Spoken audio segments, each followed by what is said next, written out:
저한테 부여된 명령이라서 항명이 될 줄 알았지만 그 임무를 시키지 않았습니다.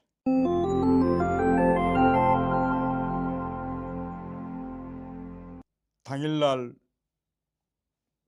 비상계엄령이 언론에 보도되기 전에 지금 제 기억으로는 한 20여 분 전쯤 됐던 것 같습니다. 그 전에 장관의 지시를 받아서 그때는 어떤 상황이 있을 거다라는 정도만 인식을 했고, 비상계엄이라는 상황은 언론 보도에서 문자를 딱 보면서 그때 최초 인지를 했습니다. 어떻게 제가 TV를 그때 틀어놓고 있었기 때문에 거기에 바로 그 자막으로 떠서 그걸 보고 알았습니다.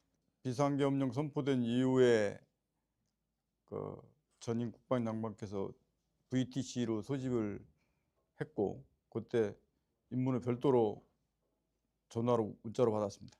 전화로 받았습니다. 전화로요? 네. 제 특수전사령부는 여러 가지 임무 중에 국회의사당 시설을 확보해서 인원을 통제하는 것과 선관위 시설 확보해서 외곽을 경계하는 것, 그리고 여론조사꽃 네. 거기 지역에서 뉴스공장, 그 시설을 확보하고 경계하는 것 같은 임무를 부여받았습니다.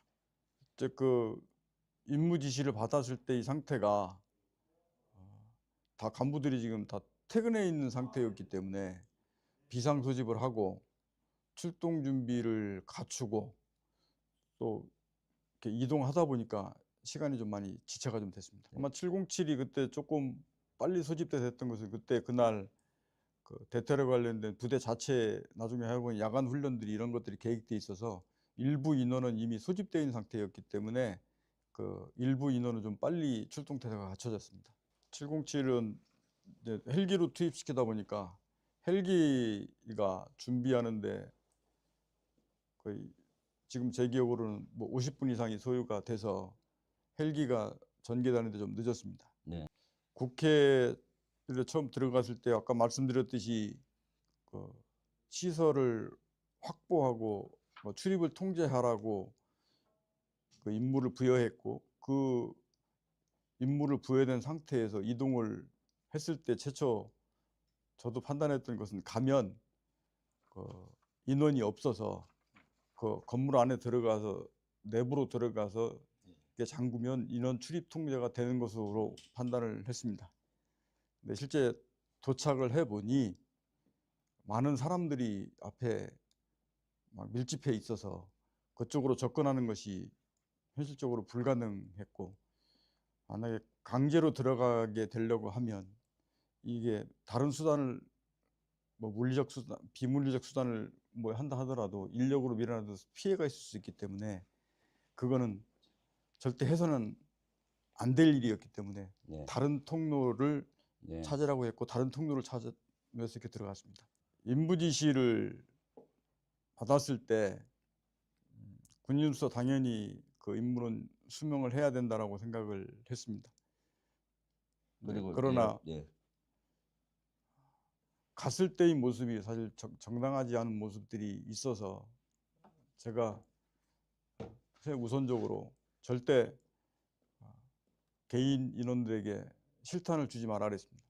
국민의 안전이 최우선이기 때문에 절대 그 피해가 발생하지 않도록 작전에 중점을 두고 해라. 피해라고 하면 우리 그 특전사 요원을 얘기하는 겁니까? 민간 거기 있던 우리 요원들뿐만 아니고 거기 있는 민간인들이 절대 피해를 생길 수 있는 이런 상황이 생기지 않도록 주의해서 작전을 하라라고 두 가지 지침을 하다 그랬습니다. 앞서 말씀드렸듯이 우리 특전팀들이 갔을 때는 이미 많은 사람들이 있어서 그 정면으로 그를 들어가게 되면 앞서 지침을 줬듯이 국민 피해되는 상황들이 우려되기 때문에 피해를 주지 않고 들어가는 다른 통로를 찾다 보니까 그렇게 된 걸로 알고 있고, 그 팀들도 들어가서 인원을 출입 통제하기 위해서 안으로 들어갔습니다. 본회의장으로 가서 일부 들어갔던 인원이 있고 밖에 일부 있던 인원들이 있었는데 제가 그 조치를 하면서 전임 장관으로부터 국회의사당 안에 있는 의원들을 밖으로 이렇게 좀 빼내라. 제가 네. 어떤 목적으로 그렇게 하라라는 지시까지 받은 사항은 아니었기 아, 때문에. 근데 그것은 제가 현장에 제가 그때 판단했을 때는 이것은 명백히 국회의원을 끌어내는 것은 위법 사항이고 그 임무를 수행한 인원들은 당연히 나중에 법적인 책임을 지는 문제가 생기기 때문에 저한테 부여된 명령이라서 항명이 될지는 알았지만 그 임무를 시키지 않았습니다.